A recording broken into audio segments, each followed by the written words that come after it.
A great way to get lots of free traffic is to do guest blogging. And guest blogging is where you write blog posts for other people's blogs. Now the key here, as with all most of the videos that I've made so far on this topic of free traffic, is quality. You have to provide quality content, and quality content will make a blog owner thank you for your content, and they'll most likely invite you back, and most importantly, the readers will love your content and will click on your links in your resource box. Now, so let's just go ahead and take a look at some sites out there where you can find blogs that are looking for guest bloggers, and there's plenty of them. You could do a Google search, but let me just show you three of them. Here's the Guest Blogging Network.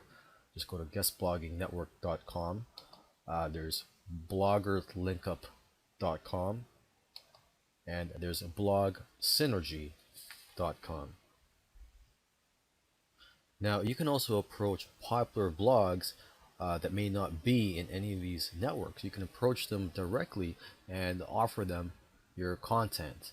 And the key here is when you're contacting these popular blogs is to not look like you're begging, but to act as if you're hooking them up with content. So make sure when you contact the blog owner that you let them know that you're going to give them some good quality content, and to not look like you're looking for some traffic.